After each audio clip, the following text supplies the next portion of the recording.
Dzień dobry, Good Szanowni afternoon, Państwo, witam ladies and wszystkich gentlemen. bardzo serdecznie Welcome w gmachu at Ministerstwa Spraw Zagranicznych na seat of the Ministry of Foreign Affairs of the Republic sekretarza of stanu Poland. Antonego We shall Blinkena now i ministra spraw have the conference zagranicznych by Radosława Secretary of Sikorskiego. State Antony Szanowni Blinken Państwo, and Minister najpierw Radosław proszę o zabranie Sikorski. głosu First, I would like to gospodarza hand pana over to the ministra host, Sikorskiego. Minister Radosław Sikorski. Dzień dobry Państwu. Good afternoon, ladies and gentlemen. Bardzo się cieszę, że mogę gościć w Warszawie w Ministerstwie Spraw Zagranicznych sekretarza stanu USA Antony'ego Blinkena i to w momencie, gdy wraca on z Kijowa, gdzie dzieją się ważne rzeczy i gdzie odbył spotkania z przedstawicielami ukraińskich władz.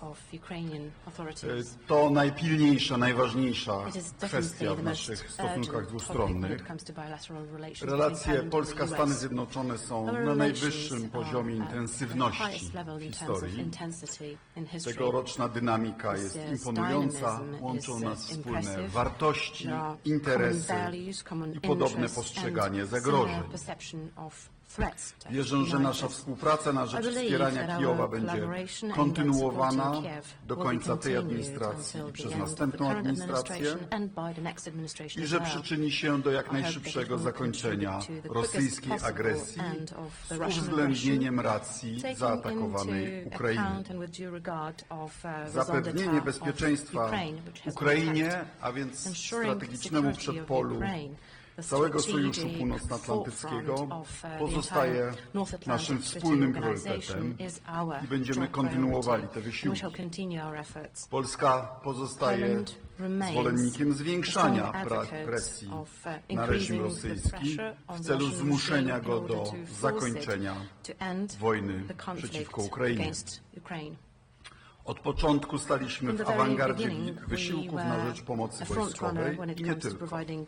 Jako Zachód powinniśmy kontynuować dostarczanie Ukrainie zaawansowanych systemów obrony powietrznej i przeciwrakietowej, a także uważamy znieść ograniczenia na użycie broni dalekiego zasięgu. Jesteśmy przekonani o skuteczności sankcji ekonomicznych, apelując jednocześnie o podjęcie bardziej zdecydowanych działań na rzecz konfiskaty zamrożonych rosyjskich aktywów.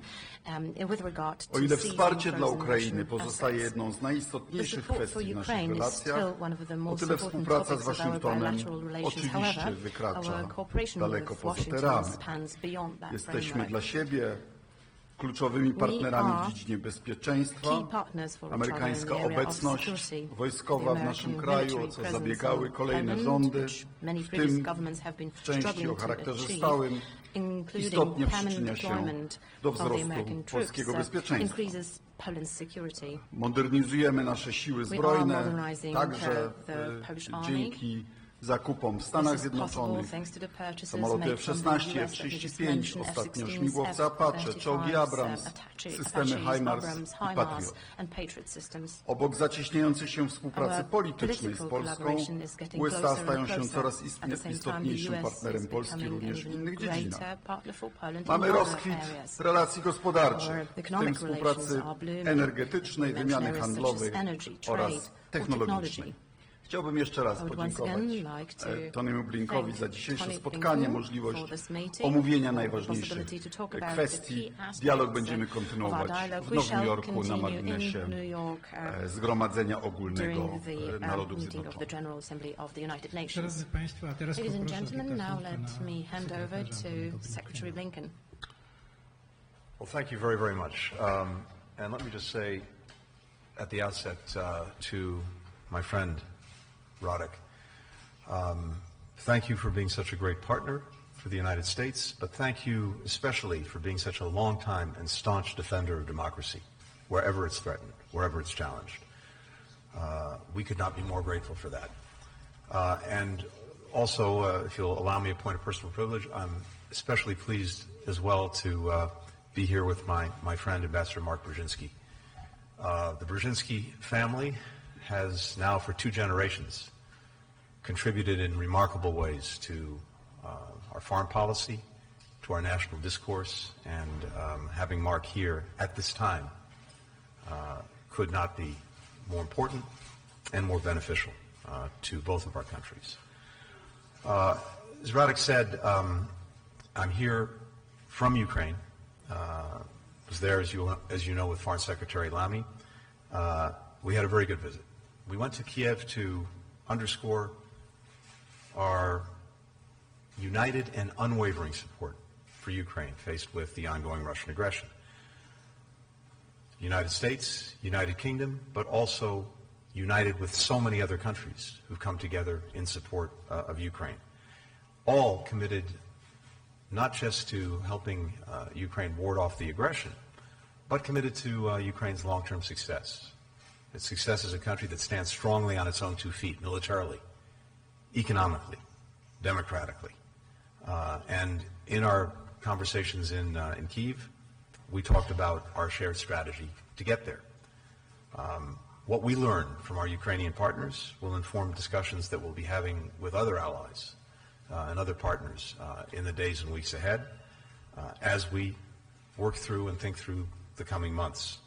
And it's very fitting for us to begin that conversation with our allies here in Poland. Poland has been an absolutely essential partner to Ukraine from the moment that Putin reinvaded the country in 2022. It's provided $4 billion in security assistance to Ukraine. Tanks, aircraft, air defense, helicopters. It's one of 26 countries that have now signed bilateral security agreements with Ukraine. These agreements, long-term commitments to help Ukraine build its deterrent and defense capacity, are critical not just in the immediate, but critical over time to make sure that Ukraine, for many years, has the capacity to defend itself.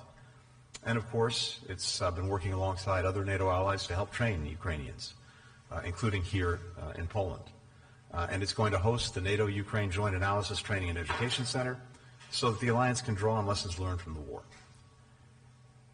As many of you know, and as you see every time we go into Ukraine, it's also the key hub for getting assistance to Ukraine and to the Ukrainian people. More than 80% of all security and humanitarian assistance for Ukraine is flowing through Poland.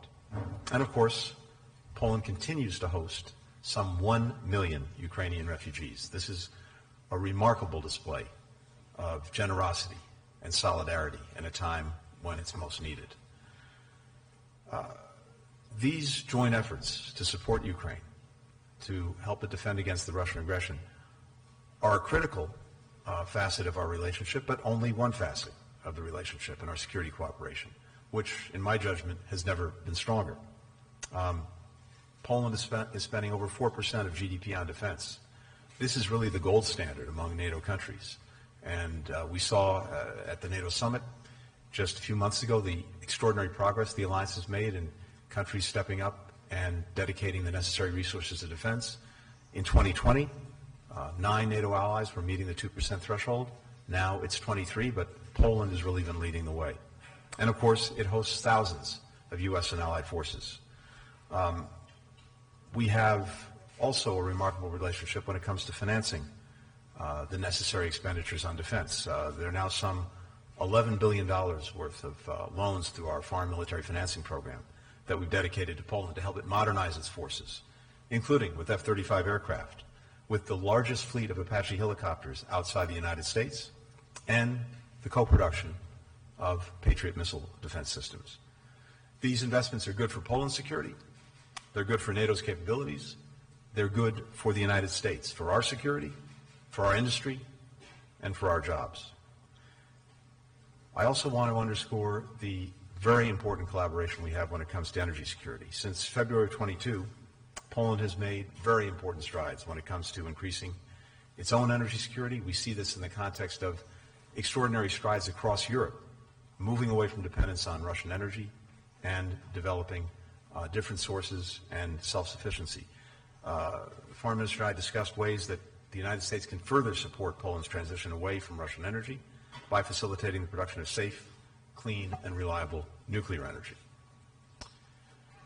Poland is also one of several nations across the region that has been subject to Russian sabotage, cyber operations, including with the support of the regime in Belarus. This is something that the entire alliance is seized with. We see this, unfortunately, across Europe. So we're deepening our cooperation to protect our countries and fellow democracies from Moscow's malign efforts. In June, we came together in Warsaw with over a dozen countries, with the European Union, with NATO, to create the Ukraine Communications Group. Together, we're coordinating efforts to expose and to counter Kremlin misinformation and disinformation, and put out accurate reporting on Russia's ongoing aggression. 25 years ago, when Poland joined NATO, my very illustrious predecessor, Secretary Madeleine Albright, said this, and I quote, "We know that when the democracies of Europe and America are divided, crevices are created through which the forces of evil and aggression may emerge, but that when we stand together, no force on earth is more powerful than our solidarity on behalf of freedom." That was true then, it remains true today, and we continue to stand strongly together, Poland and the United States, for our own freedom and the freedom of others. Dziękuję bardzo. Szanowni Państwo, teraz Thank you. czas Now we shall have time for questions. Będą po 2 pytania ze strony We will have 2 questions from Polish journalists and 2 questions from American journalists. The first question goes from Polsat News, Polish private broadcaster. Welcome. I have a question for both you and Minister Sikorski here. Sir, is there a green light for Ukraine to hit targets deep inside Russia using Western weaponry? There were reports that this decision has already been made. There are also reports that London has given its permission recently. So if you could comment on that. And for Minister Sikorski in Polish, Panie ministrze, powiedział pan, że Polska jest za zwiększaniem... So you said that Poland is in favor of increasing pressure on Moscow. What about the green light for hitting targets inside Russia? What is the impact on Ukraine? What does it mean for Ukraine and for Poland's security? Thank you very much. Look, a hallmark of what we've done from day one, in fact, even before day one of the Russian aggression against Ukraine in 2022, was to try to make sure that Ukraine has what it needs when it needs it to deal with that aggression. And as what Russia's doing has changed, as the battlefield has changed, we've adapted. And as you've seen through the provision of some of the most sophisticated weapon systems we've had, through the extraordinary provision of military assistance overall, more than $100 billion from the United States, the sharing of intelligence, and many other things, at every step along the way, as necessary, we've adapted and we've adjusted. And one of the purposes of my visit to Kyiv yesterday was to hear from our Ukrainian partners what they believe they need now to deal with the current battlefield, including in eastern Ukraine and other parts of the country. And I can tell you that as we go forward, we will do exactly what we have already done, which is we will adjust, we'll adapt as necessary, including with regard to the means that are at Ukraine's disposal to effectively defend against the Russian aggression. Rosja popełnia zbrodnie wojenne. Russia is committing war crimes, cele cywilne, attacking civilian budynki targets, mieszkalne, szpitale, residential areas, przede wszystkim, hospitals, zdolności do wytworzenia and ciepła i facilities which produce electricity and heat for Ukrainians, and the winter is coming.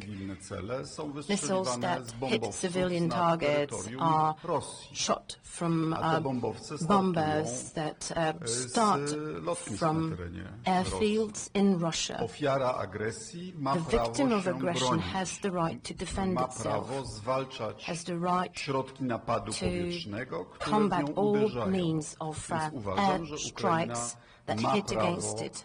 I'm of the opinion that Ukraine has the right to use Western weapons to prevent war crimes. Now, a question from our American guests. Bloomberg News. The microphone is for all. Please hold it. Thank you. Mr. Secretary, you spoke about individual and collective responses to Russia's hybrid attacks on NATO allies, particularly in the eastern flank. Poland has been one of those targets. The attacks have continued. They've intensified since your remarks in Prague and these the Bucharest 9 meetings and so on. What progress has been made on this collective response, and what, if anything, are you seeking to move forward? And Mr. Foreign Minister, if you could respond as well. And also, Mr. Secretary, could you just respond to the killing of 6 UNRWA workers in Gaza this week? Thank you. Okay. Thank you, Courtney. With regard to the hybrid attacks, exactly as you've said, this is something that we've brought to allies and partners, including at the most recent NATO summit in Washington. And the alliance as a whole is seized with this, because what we're seeing are attacks in a number of different countries by different means. And while countries in the past might have seen these as one-off events, I think it's now clear to everyone that this is part of a deliberate strategy that Russia's engaged in. And what I can tell you is this: we are closely collaborating between ourselves, among different allies and partners, on, among other things, sharing the necessary information and taking steps to impose consequences on Russia for these attacks.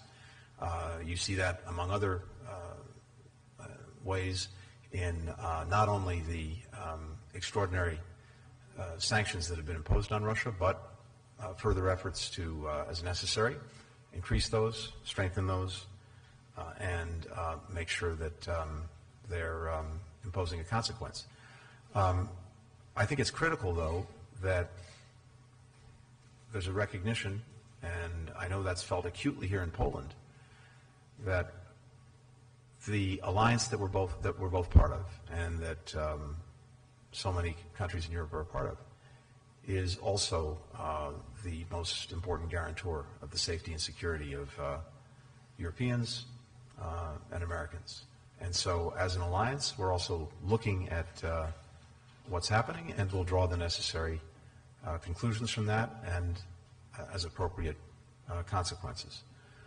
With regard to the attack, look, the first thing that's usually important to underscore is the essential, vital, imperative work of humanitarians in Gaza, and for that matter, around the world. And it's essential that those activities be protected and indeed be facilitated. We need to see humanitarian sites protected, and that's something that we continue to raise with Israel. At the same time, we continue to see Hamas hiding taking over, and otherwise using these sites from which to conduct its operations and to pose an ongoing threat. And that, of course, has to stop, because those actions are endangering civilians. I think it also underscores, once again, the urgency of reaching a ceasefire, because that's the best way of ensuring that we have a genuinely protected space throughout Gaza, a space in which the humanitarians can not only continue to do their work, but massively increase it to the benefit of people who desperately need it, the children, the women, and men of Gaza. Some people think that hybrid warfare is mainly in the domain of information or making nuisances of themselves in cybersphere.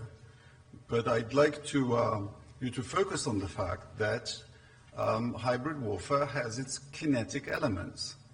As I was telling Tony, Polish airspace is regularly breached by Russian drones and missiles. Last year, a Russian cruise missile traveled through 2/3 of Poland and landed 10 kilometers from my house. Sooner or later, people will be hurt. It's also terrorist sabotage activities. Some, but not all, we are able to prevent, thanks to good collaboration of our intelligence services. And it's also a kinetic assault in collaboration with the Belarusian regime on Poland's eastern border. Migrants that have been on purpose brought to Russia are then pushed across the EU border. One of our soldiers was actually killed defending the border of NATO, EU, and the Schengen zone from these groups armed with sticks and knives and whatnot. We, of course, reserve the right to protect our territory and our citizens. And I can tell you that if another arson hurts a Polish citizen, Poland will take bilateral countermeasures that the Russian Federation will notice. Teraz poproszę o pytanie. Now, the next question comes from TVN24, Polish private broadcaster. TVN24. I have pretty much the same question for you both. So, what's the situation on the front line in Ukraine, and do you believe that Ukraine can still win this war? Thank you.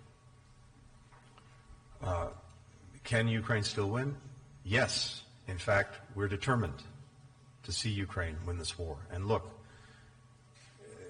as we look at what's happened over the last more than 2 years since the Russian aggression or re-aggression, since this really started in 2014, time and again, we've seen Ukrainian success against the odds.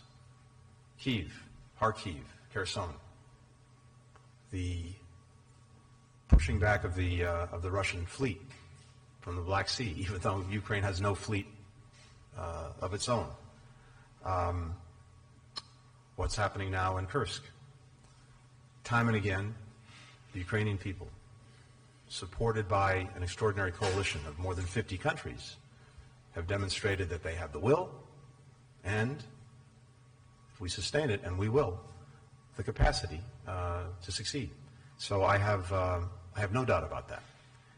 And in fact, if you look at what Putin was trying to accomplish, he's already failed, because we know, and just take him at his own word, don't take it from me, his entire purpose was to erase Ukraine from the map, to eliminate its existence as an independent sovereign country, to subsume it into Russia for purposes of recreating a Russian empire. That has failed and cannot succeed. But it's imperative that we continue to support Ukraine so that it can continue to ward off the aggression taking place against it.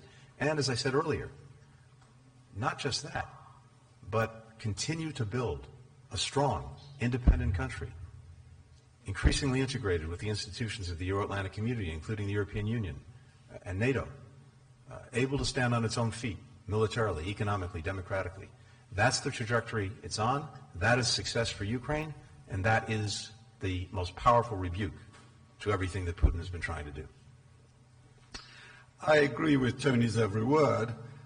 I said it at the UN Security Council, and I'll repeat it. Russia has lost plenty of aggressive wars she has waged. Russia lost the Crimean War, Russia lost the Russo-Japanese War, Russia was knocked out of World War I, Russia lost the invasion of Poland in 1920, Russia lost the invasion of Afghanistan, which I watched myself, and Russia lost the first Chechen War, and Russia lost the Cold War. The good news is that every time Russia loses a war, there are reforms. So Russia should lose this war for the sake of Ukraine, for the sake of taboos established after the Second World War, for the sake of guarantees that Russia herself also gave to Ukraine, but also for the sake of the future of Russia. Szanowni Państwo, ostatnie pytanie. Ladies and gentlemen, the final question goes to CBS agency. CBS. Dziękuję bardzo. Thank you very much. Olivia Gazis with CBS News. As one quick follow-up to my colleague's question, the first question from Polsat, Mr. Secretary, and understanding a decision may or may not have been made on whether to allow Ukraine to use long-range weapons inside of Russia. Would such a capability be accompanied by enhanced intelligence sharing with the U.S. and Ukrainians in order to identify relevant targets in Russia?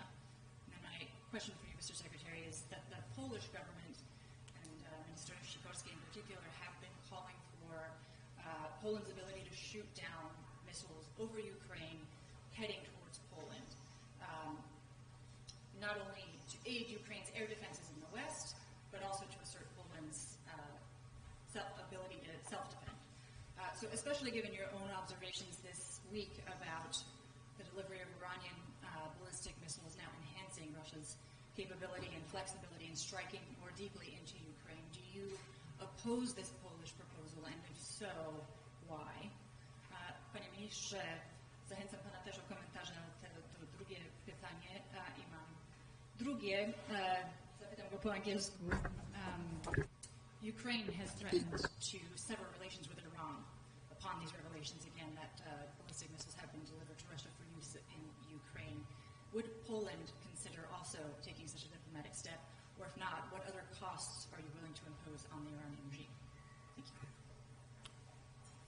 Olivia, thank you, and thank you also for the eloquent demonstration of your Polish. So I can only, in this moment, repeat what I've already said. We had good and extensive discussions with our Ukrainian colleagues yesterday about how they see the battlefield, what their needs are, and as I've said, we will always continue to take that into account, and as necessary, we'll adapt, we'll adjust in terms of what we're doing, what we're providing, both the United States individually, but also the collection of countries that has been supporting Ukraine. And you'll understand that I'm not going to get into operational details in a public setting, but I can again assure that we will adapt, we will adjust, and make sure that Ukraine has what it needs when it needs it to deal with this Russian aggression. When it comes to these violations that we've seen of Polish airspace and sovereignty and other allies and partners, first, most important, we of course stand by Poland's right to defend itself, just as we stand by the right of any of our allies to defend themselves. And we have an ironclad commitment to NATO, to Article 5.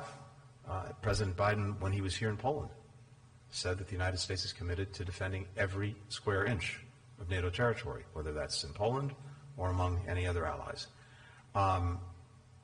This is an issue that we are discussing among NATO allies because it has implications for the alliance as a whole. But of course, Russia needs to stop these reckless attacks, the attacks on Ukraine, but also attacks that may implicate other countries, including Ukraine's neighbors. The issue of Russian missiles and drones crossing NATO territory will not go away. These missiles and drones, Russia launches hundreds of them. A significant proportion of them they lose control over.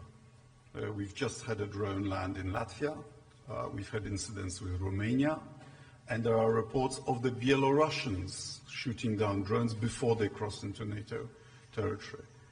And remember that there are nuclear power stations on the territory of Ukraine. If the Russians lose control of one of these things and one of those power stations get damaged, you will all be asking us why we hadn't done anything about it before. All of Europe might have a problem. So I believe we should do something about it preemptively. As regards Iran, I'm disappointed because we have a new president of Iran. He's supposedly not as aggressive as the previous butcher of Tehran. But the policy of sending missiles and drones to use against Ukraine and also using similar equipment against Israel seems to be continuing. The trouble for Poland is that Iran is already under such severe sanctions that there is not that much more that we can do. Bardzo dziękuję panu sekretarzowi. Thank you very much, Secretary. Thank you very much, Minister. Thank you for this press conference. I would also like to thank you, and we will be in touch. Have a good afternoon.